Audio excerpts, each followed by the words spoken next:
আমি Anindita leaving my American ড্রিমের নতুন আর একটা ব্লগ নিয়ে হাজির হয়েছি। নিশ্চয়ই আপনারা ভালো আছেন, আর আমাদেরও কিন্তু এবারের গরমটা ভালো মন্দ দুটো মিশিয়ে কিন্তু কেটে গেল। আর দেখতে দেখতে কিন্তু অবশেষে আবারও সেই দিনটা চলে এলো যে দিনটার অপেক্ষা চলছিল এই গত বেশ কয়েকটা দিন ধরে। হ্যাঁ, আজকে কিন্তু রিনি আর রনর নতুন স্কুল ইয়ার শুরু হলো। রিনি তো এবার দেখতে দেখতে 8th গ্রেডে চলে গেল, মিডল স্কুলের এটাই শেষ বছর। আর এদিকে রনরও এবার 2nd গ্রেড হলো। তো যাই হোক, রিনি যেরকম প্রত্যেক বারের মতনই মিডল স্কুলের বাস আগে আসে, তাই ওকে আগেই বাসে চাপিয়ে দেওয়া হয়েছে। আর এবারে কিন্তু রনকে বাসে চাপানোর পালা। প্রত্যেকবারের মতন এবারও কিন্তু এই প্রথম একটা সপ্তাহ একটু স্কুল বাসগুলোর একটু লেটই চলবে, কারণ প্রত্যেকটা জিনিস আবার সিস্টেমে অভ্যস্ত হতে একটু সময় লাগে। আজকেও তাই। এই যেহেতু আজকে প্রথম দিন, এখনও ওদের স্কুল বাসের যে চেক ইন সেটার স্ক্যান রেডি হয়নি বলে এবার ম্যানুয়ালি ড্রাইভার একজনকে চেক ইন করাচ্ছে। তো সেই কারণে বেশ 10 মিনিট ধরে কিন্তু বাসটা দাঁড়িয়ে রয়েছে। তবে একটা ব্যাপার দেখুন, আশ্চর্য করার মতনই, যে এই বাস দাঁড়িয়ে থাকলে আর তার পেছনে যে এত বড় একটা ট্রাফিক জমেছে, তারা কিন্তু কেউ বাসকে ক্রস করে না। এটাই হচ্ছে, জানেন তো, একটা উন্নত দেশের লক্ষণ। এখানে একটা সিম্পল রুল হচ্ছে, স্কুল বাস যদি থামে তাহলে বাসের পেছনে থাকা সমস্ত গাড়ি আর তার সঙ্গে বাসের সামনে উল্টো লেনে থাকা সমস্ত গাড়িকে কিন্তু একদম দাঁড়িয়ে থাকতে হবে, যতক্ষণ না প্রত্যেকজন স্টুডেন্ট বাসে এক এক করে উঠছে, সেটা যত দেরিই হোক না কেন।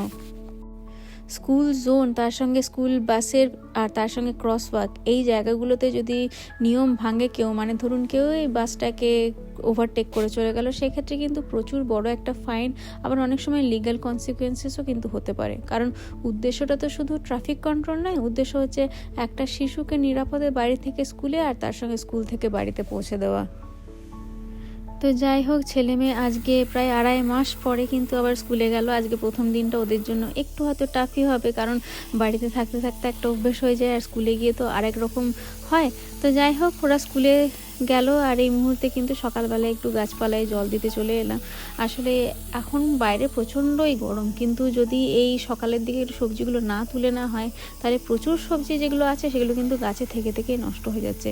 এর আগে তো আপনাদেরকে অবশ্যই দেখিয়েছিলাম যে আমাদের লাউয়ের কীরকম ফলন হয়েছিল। সত্যি বলতে কি জানেন তো, এই গত 1 মাস না সেরকমভাবে গাছের কোনো যত্নই নেওয়া হয়নি। আর তার সঙ্গে এত প্রখর গরম এখানে পড়েছে, গরমে অনেক গাছপালায় পাতা প্রচুর আছে কিন্তু ফল কিন্তু আর হচ্ছে না। ফুলও ধরে রয়েছে, কিন্তু সেই ফুলগুলো থেকে গরমের জন্যই আর কি একেবারেই ফল হচ্ছে না। তাই এখন তো দিনে 2বার করেও জল দিতে হয়। বিকেলের দিকে এদিকে স্প্রিংকলারটা চলে, কিন্তু এই সকালের দিকে আবার হাতে করেও খানিকটা জল দিয়ে দিতে হয়। আর গাছপালা তো এখন এমন অবস্থা হয়েছে, আমার নাগালেরই বাইরে চলে যাচ্ছে। তাই তুহিনকে অনেক সময় ধরে বেঁধে আনতে হয় একটু ওপরের দিকে সবজিগুলো তুলে দিতে। তবে এবার জানেন তো, যেটা একটা লক্ষ্য করছি, বাগানে সব থেকে বেশি ফলন হয়েছে এবার লাউ আর তার সঙ্গে ঢ্যাঁড়সের।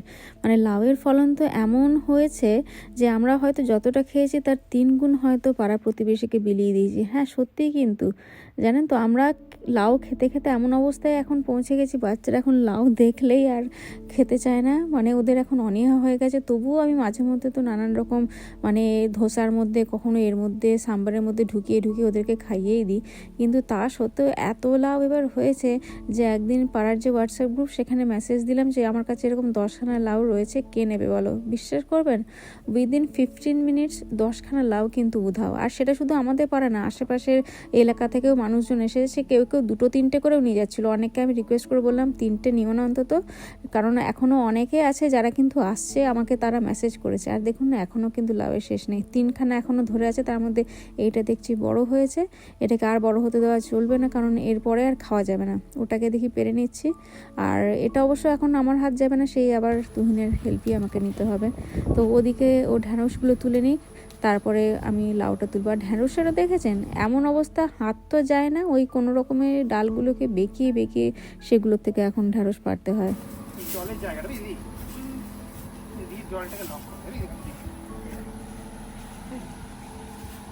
ওই কাঁচিটা ওখানে আছে, এই যে লাউটা এখানে, এই জায়গাটা যা তো অবস্থা হয়ে আছে। না কাট, ওখানে একটা ঝিঙেও আছে, ঝিঙেটা কেটে হ্যাঁ।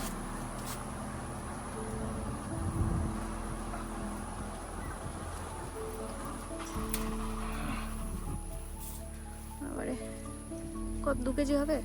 2 কেজি বড় বেশি হবে। আরে ঝিঙে আছে ওই যে, ওই ওই তো সামনেটাতে কি বড় হয়েছে। ঝিঙে এবার ঝিঙের সিজন শুরু হয়েছে, কত বড় হয়ে যাবে। বাইরেও কিছু ঝিঙে দেখছিলাম। বাইরে হ্যাঁ দেখলাম ওই দিকটা হয়েছে। চলো, সিম তো আগের দিন নিয়ে গেছি আমি, জানি সিমগুলো ফেলে দিলাম, শুকিয়ে গেছে সব। সব সিম ফেলে দিই, সবগুলো সবও শুকিয়ে ইয়ে হয়ে গেছে, নষ্ট হয়ে গেছে। কষ্ট করে পাড়াই হলো, কাছ থেকে থাকতো। আই নো দ্যাট, গাছেও সে নষ্টই হতো, একই ব্যাপার। এফোর্টটা দিতে পারো না, একই কথা।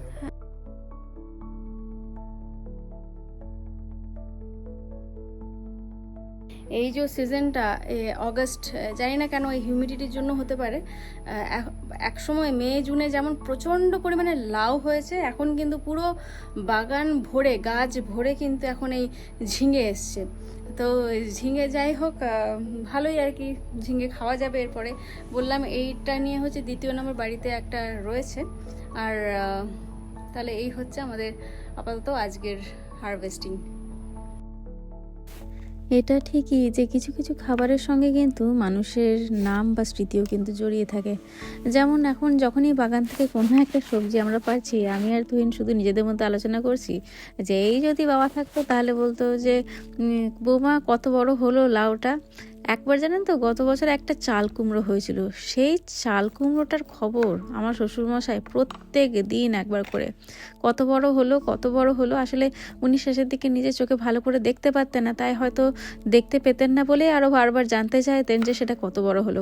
প্রতিদিনই যখন বলি যে হ্যাঁ বাবা একই রকম রয়েছে, তখন প্রত্যেক দিনই একটাই নির্দেশ, ওটাকে কেটো না কিন্তু ওটাকে বড় হতে দিও। আসলে চাল কুমড়াটা সত্যিই অনেকটাই বড় হয়েছিল, প্রায় 5 কেজি পর্যন্ত হওয়ার পরে কিন্তু তারপরে সেটাকে কেটেছিলাম। আর আজকেও যখন এই লাউ কাটছি বা কোনো সবজি বাগান থেকে তুলছি, তখন বারবারই মনে পড়ছে সেই আবার বাবারই কথা, যে আমার বাগানের খবর কিন্তু নিতে উনি ভুলতেন না, যে কি হচ্ছে না হচ্ছে। এমনকি একটা আবদারও ছিল জানেন তো, যে বৌমা যখন আসবে তুমি তোমার বাগানের কাঁচা লঙ্কার বীজ নিয়ে আসবে, আমি এখানে গাছ লাগাবো। আমি জানি না উনি কি করে গাছটা লাগাতেন বা কোথায় লাগাতেন, কিন্তু খুব শখ ছিল যে আমি এখান থেকে যে কাঁচা লঙ্কা নিয়ে যাব তার বীজ দিয়ে উনি ওখানে কাঁচা লঙ্কা গাছ লাগাবেন, কারণ শুনেছিলেন যে আমাদের বাগানের কাঁচা লঙ্কাগুলো ভীষণ ঝাল হয়। আসলে ওটাই হয় জানেন তো, মানুষ চলে যায় কিন্তু তার মেমোরিজগুলো এইভাবেই প্রত্যেকটা ছোটো খাটো জিনিসের মধ্যে জড়িয়ে থেকে যায়।